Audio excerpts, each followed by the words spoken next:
Hey everyone. Welcome back to another episode of The Other Side of the Struggle.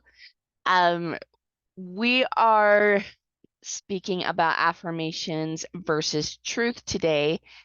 And this is a topic that I get a lot of questions about often, actually. A lot of people out there right now that are trying to heal from trauma, one of the pieces of advice that they get a lot is go and give yourself affirmations, write them everywhere, on your computer, on your bathroom mirror. First thing you wake up to in the morning should be an affirmation. And well, I believe that the intention behind affirmations is good. I don't love the idea of affirmations. I think that there's a lot of flaws to it, actually. The idea of truth, however, is solid. Now, what do I mean by that? That's a really good question. And I do believe that we need to tell ourselves things because we're literally in an onslaught of attacks by influences that want to see us fail. Now, I personally believe in God, and I'm going to get into that deeper today and why I believe in God, and why I honestly think that's the safest route possible. Um, but some of you might not. We might have a chance to get into how to like how to anchor yourself if you don't believe in God. It's a bit more tricky. Okay. Um, I do, however,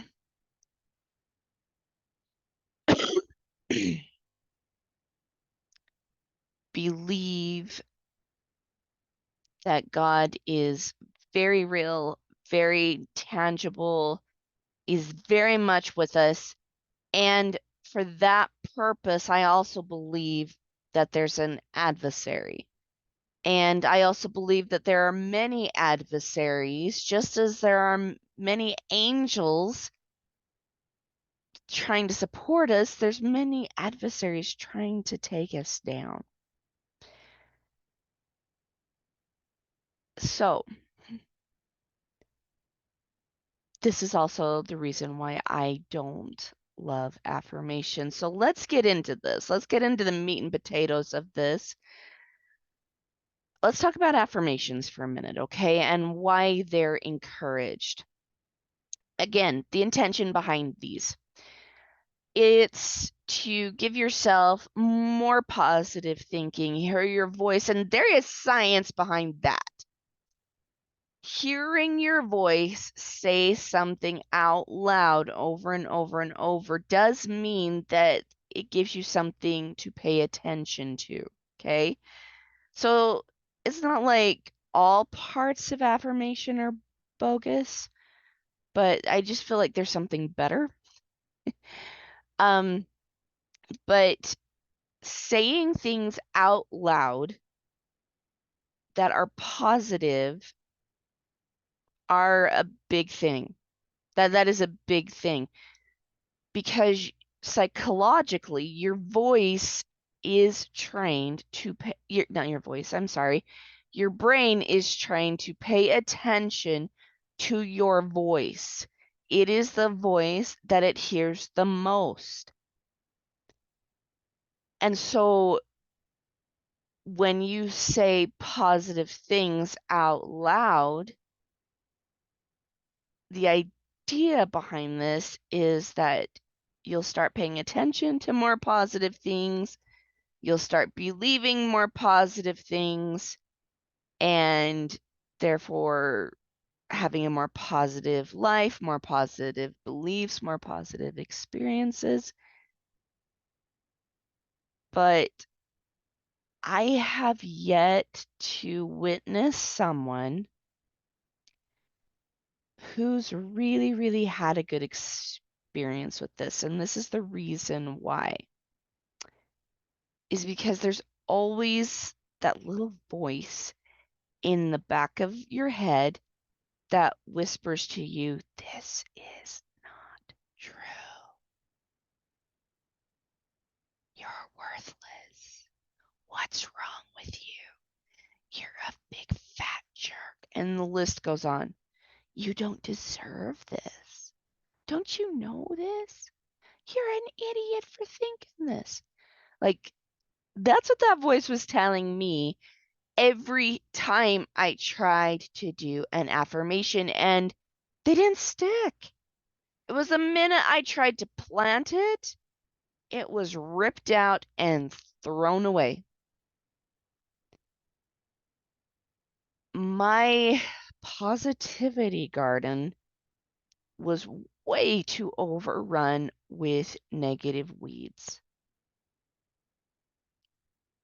And that voice made certain there was no room for affirmations. Another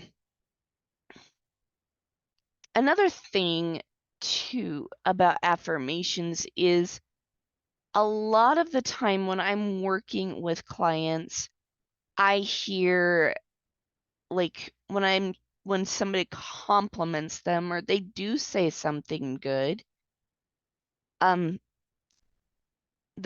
first reaction that that person has is to, oh, no, no, no, that's not me. I appreciate the compliment, but oh, and compliments make them really super uncomfortable. They think that they deserve really harsh language. They're more actually accepting of that. And then now you add your own self into this, trying to wrestle yourself into believing positive thoughts when you still got that mean little bugger in the back of your mind that's not going to respond well to you. That bugger is not going to be quiet. So you've got all that going on. It's more likely that you're going to believe something harsh and unkind.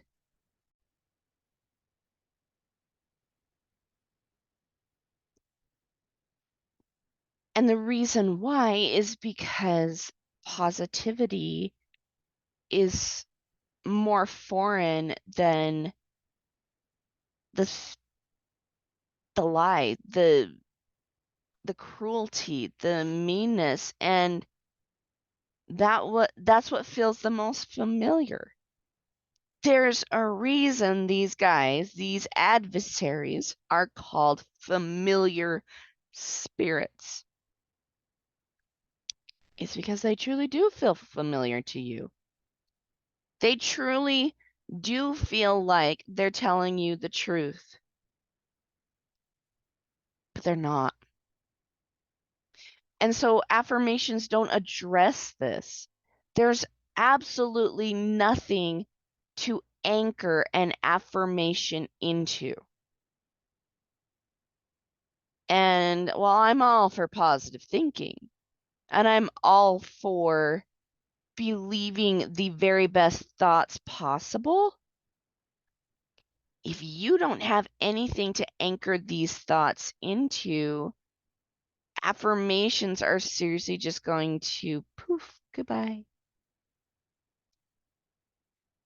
There has to be something else that's going to plant these affirmations, these good positive thoughts and feelings and words into your mind. And when the emotion to the thought do not match, when the emotions and the thoughts don't match, they don't stick. There's nothing to anchor them into. So if you're sitting there feeling all of these positive thoughts, but feeling all of these negative emotions, it creates confusion. Confusion is something that we tend to stay away from. We don't like discomfort. So affirmations also don't stick that way. They make you feel uncomfortable and confused because you've got two different messages happening. So the idea is we need to center yourself around one main message that anchors in. It's going to dig deep. It's going to get some roots and it's going to drive you. Affirmations don't do that. Truth, on the other hand, does. So what's true? How do we know what's true? Well, there has to be something anchored there.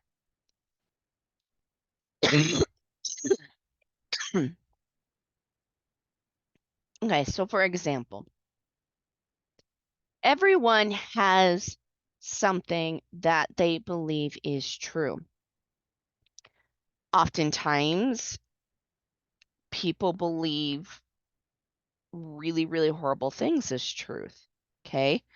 Like they are the worst human on the planet. I hear that one too. But that's not the truth that we're looking for. And I would even go so far as to say that's not true because it doesn't bring you any joy. Joy is something that is also directly linked to truth. Now, I've had people that I talk to that are really struggling with the concept of a God, and I honor that. I get that. But here's the reason why I believe. I need something personally that connects me to love. My belief of God is that yes, He's all knowing, He's all powerful, He is this fabulous, beautiful creator that's created this world and worlds without end for His children. He is love. A glorious, glorious, all knowing, all powerful, fabulous, fatherly being that is just perfect love. And I believe He knows way more about me. And I also believe that He created me. That's an anchor. That is something that will anchor you into truth. So, what if you don't believe in God?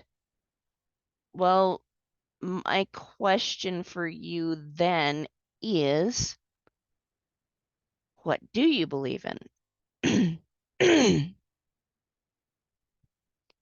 Do you believe that you're the most powerful thing out there? Maybe you think Elon Musk is more powerful than you, but I don't think Elon Musk is aware of every human walking around this planet in a skin suit. I know for a fact he's not aware of me, but God is. What about a tree? Maybe you believe that nature is more wise and knowing than what you are. Um, And I will definitely say that I know for a fact that being out in nature definitely improves my wisdom and my stability, and it does feel like an anchoring. Um, so if you are finding a hard time believing in a God, then may I suggest you really take a deep dive into something that brings you joy, that knows more than what you do, and is a place that envelops you and centers you around love. This is why I believe God in God. Not only have I actually had very personal experiences with him, so it's not just a belief, it's a know. I know God exists without a shadow of a doubt. But some people just really struggle with that concept and they think that God is kind of like that Santa Claus theory. And I don't share that belief at all. I know that a God does exist and that he is perfect, loving, and knowing. But I'm not here to convince anyone to believe something different. To me, it's a lot easier to believe in a God, and it makes way more sense to believe in a God. But if nature is your go-to or whatever it is that knows more than what you do, loves you completely and utterly perfect, you feel like you could possibly be created from this space, that is what I want you to anchor yourself into right now. And the very next question I'm going to ask is, what does this all-powerful, all-knowing, completely safe space think about you? To me, that's God. He is my safe space. He is my perfection. He knows more about me than I know about myself. He understands things about me that I could never have understood without him.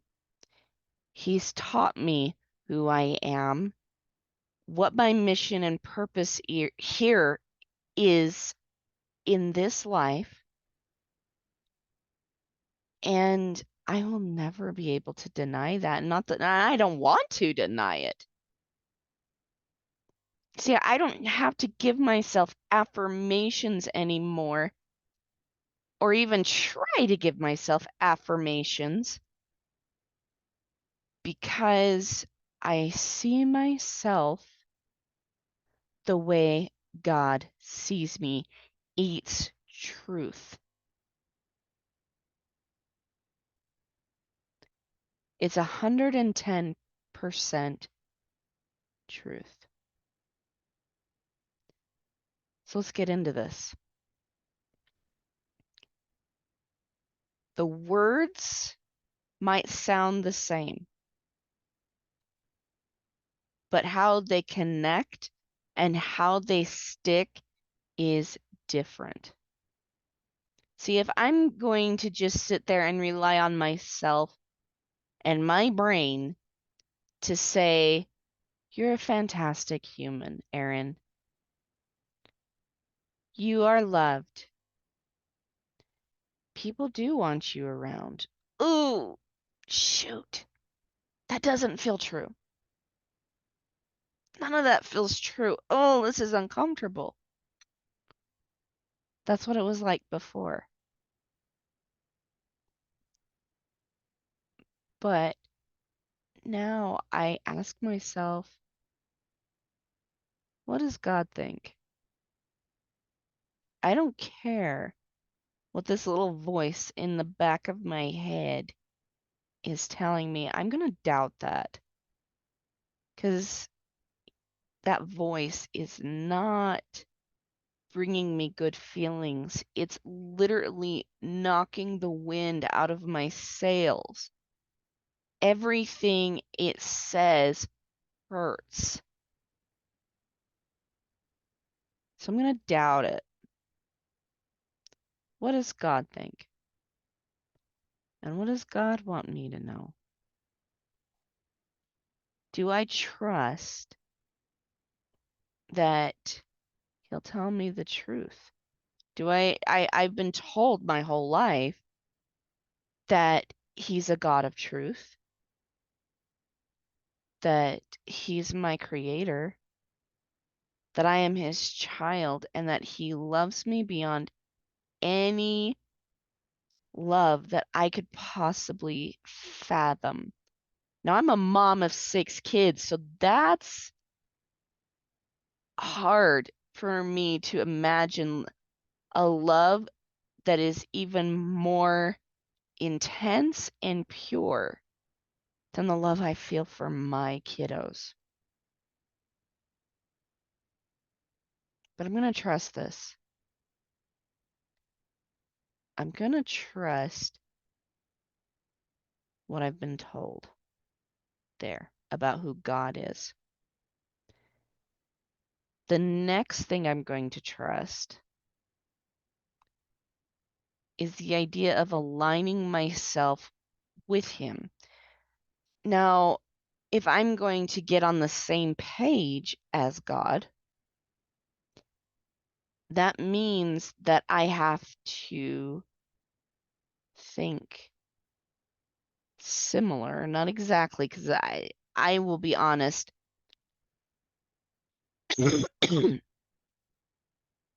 God is a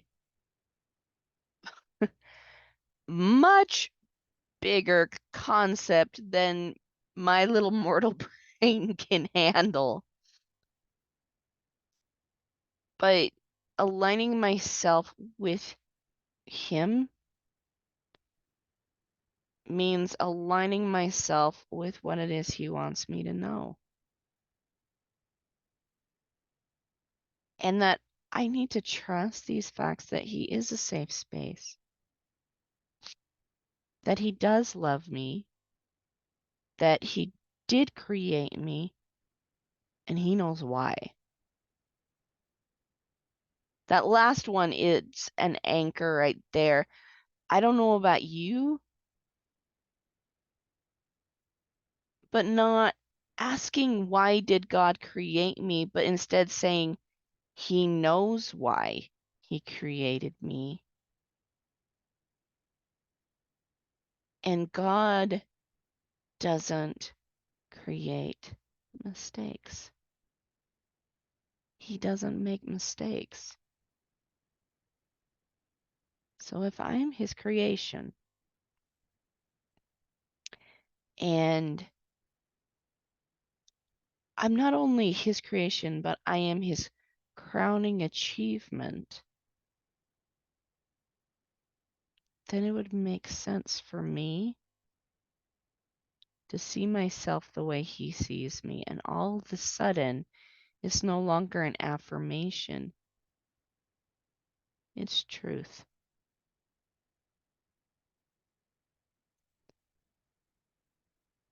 The words may sound the same, but the voice of truth, the voice of God, your creator, is far more powerful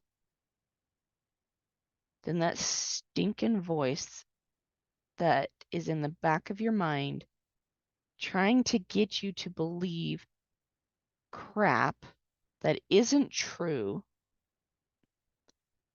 just so you stay down, just so it has nothing to fear from you.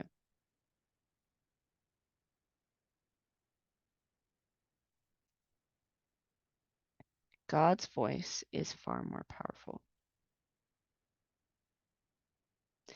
And even when the Lord has chastised me, which has happened many times,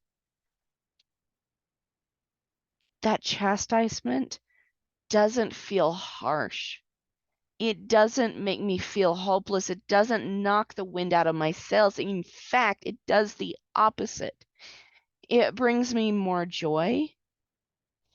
It brings me more peace.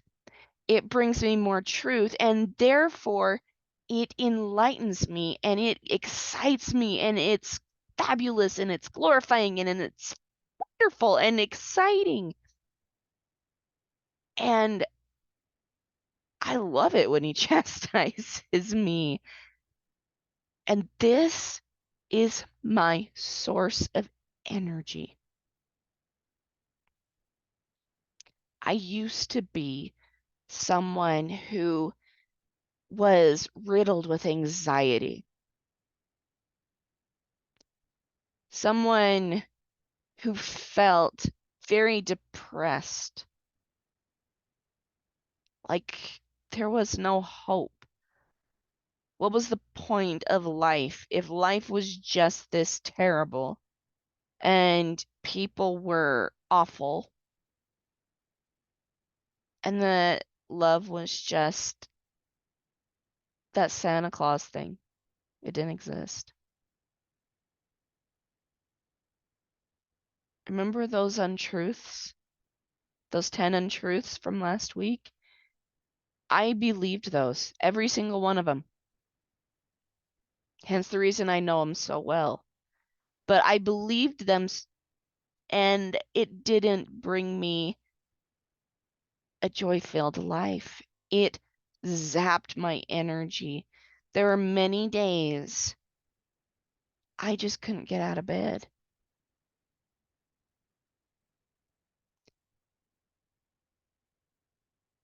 That's not my struggle anymore. And I'm so grateful. But it starts with this, aligning yourself with truth. Because truth is an anchor. And that anchor will take root. And if you're having trouble with faith right now, having faith that there is something out there that loves you entirely, so much so that it wants you here on this earth, that it gave you a life, even if that life at this current moment sucks. And I use that word intentionally because my life was sucking me dry. It sucked. It really, really did. It was not a return on my investment. It was sucking me dry. So if your life sucks right now,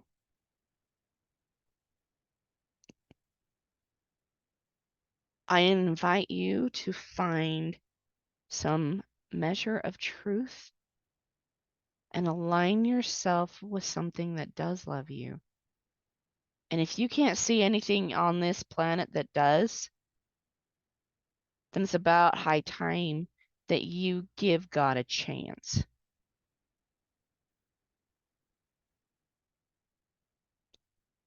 It's a lot better and easier to believe you are a fantastic human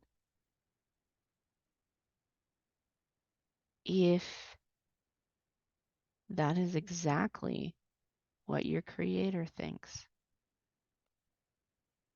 So, the more you get to know God, the more you start to understand his characteristics. I believe that he loves me so much that he wants to hear not only my successes, but my joys, my pains, my happiness, my sorrows. He wants to hear it all. And so what I did is I envisioned like I'm if I love nature. I envisioned this cabin out in the woods as this cool little rustic cabin. It wasn't anything fancy or giant or glorious. And I think the reason why this little rustic cabin was the first thing that came to my mind is because I truly don't believe I'm anything super fancy. Not saying I don't like fancy places. I definitely do, but um me like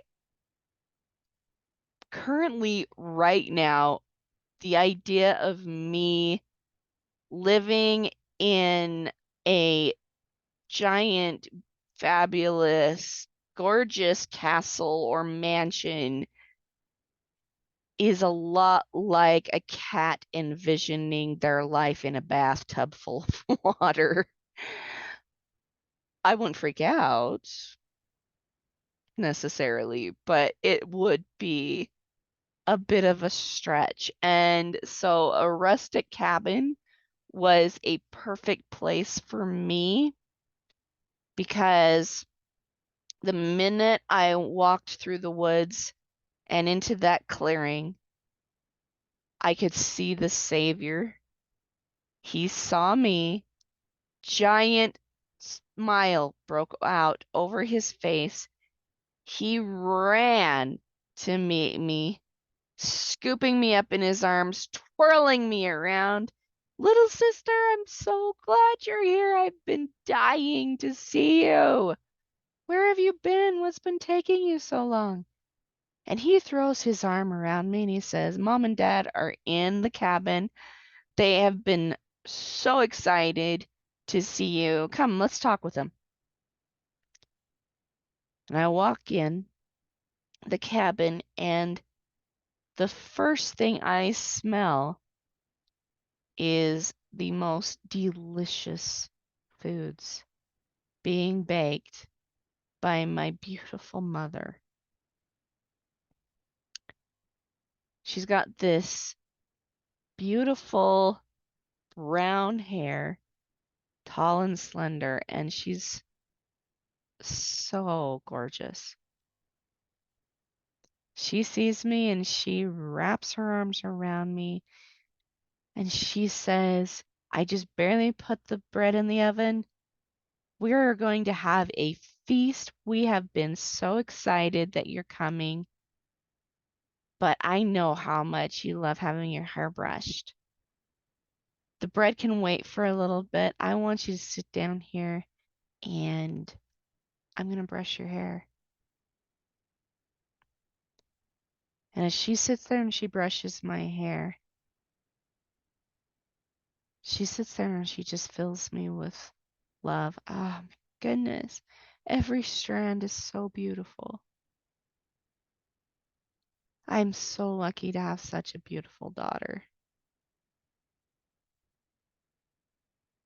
Do you know that when you did XYZ, it just filled me with so much joy? Her job is to fill me with nutrition in every single way. She nourishes my soul. And then I hear this big booming voice. Is that my Erin? Come on in here. And my Savior and my Heavenly Mother, they give me the biggest smile, and I hop up from my chair and I go in to meet my Father. And he's got this big chair sitting in front of the fire, this warm, roaring fire. And across from his chair is a chair just for me. And this is where I get to lay down anything that's troubling me. And he listens. And he listens so perfectly.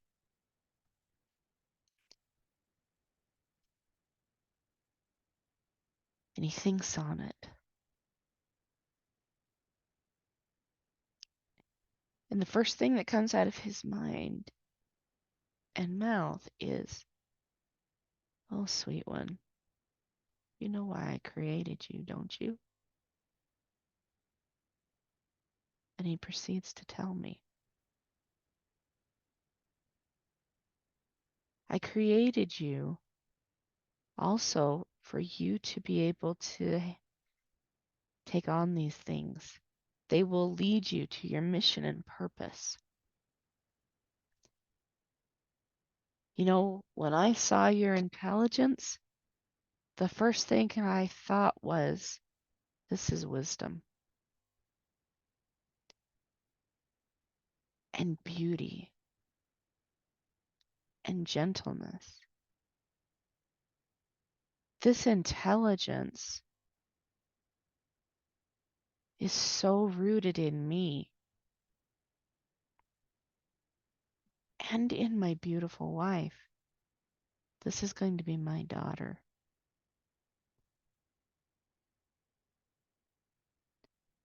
I watched you in the gardens of heaven, sweet one, running to all of your brothers and sisters and telling them what their potential was, reminding them who they were.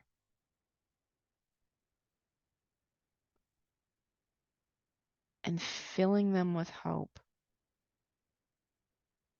and power and strength. If you lean into that, sweet one,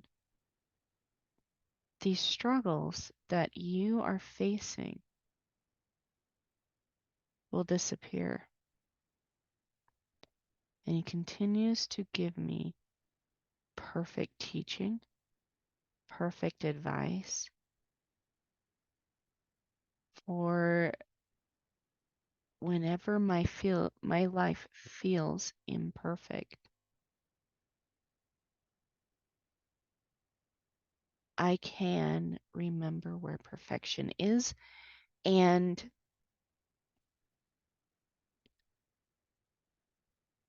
achieve it. We have the definition of perfection very wrong. We think it's this end all be all state, and it's not. Perfection is remembering who you are to God.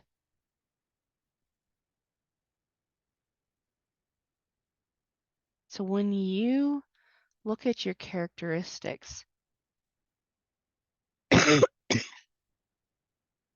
and you think to yourself, you know what? I'm a creator. I'm pretty creative. This is something my oldest tells me all the time. I'm really creative, Mom. Yes, you are. Do you know who else is creative? God. You're a chip off the old block. My youngest, he loves to draw. You know what, Mom? I am really good at drawing. Yes, you are. You know who else is a great artist? God. You're just like him. Then I look at myself, and the things I see now are the characteristics of God. I love truth. I love life. I love joy. I love being creative. I love art.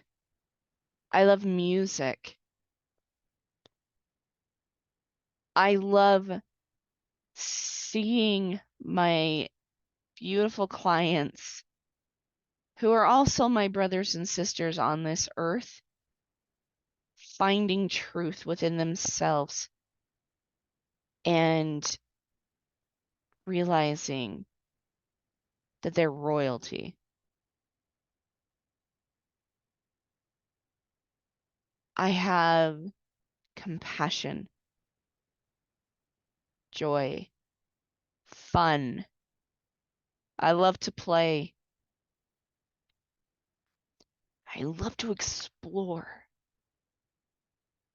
I love to collect fabulous things.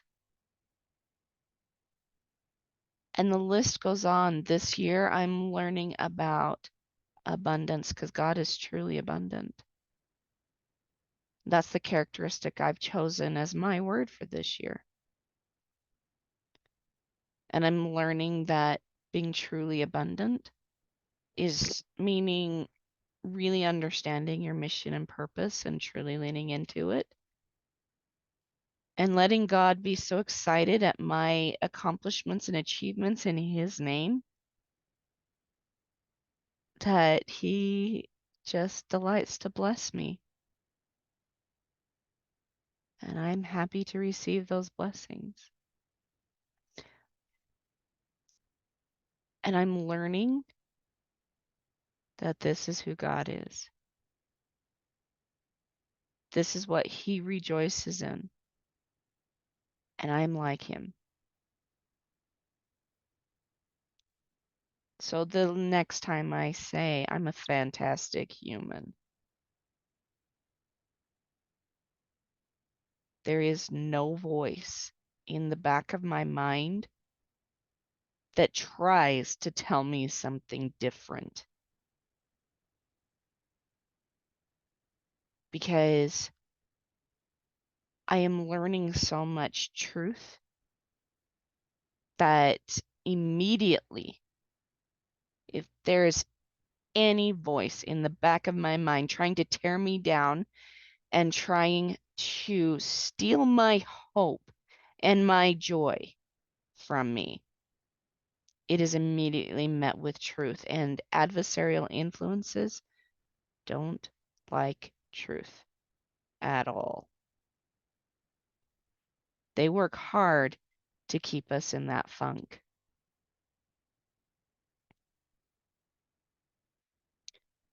But that is not the place for me. Affirmations versus truth. Truth is far more powerful. So ask yourself, what is it that God believes about me? I'm capable. I am powerful. I am amazing. I'm a fantastic human. Anything I touch turns to something fabulous, something that is joy-filled, that brings nourishment to the lives of those that are around me and myself. Those might sound like affirmations, but they're truth because that is exactly what God believes. Okay, my loves. Next week, we are talking about creating your ideal self. This means that there's going to be another beautiful visualization that I want to teach you that is really going to help you gain a new appreciation for who you are and to also sink yourself further into truth. All right, my loves, I hope you have a fantastic week and I will see you soon. Bye.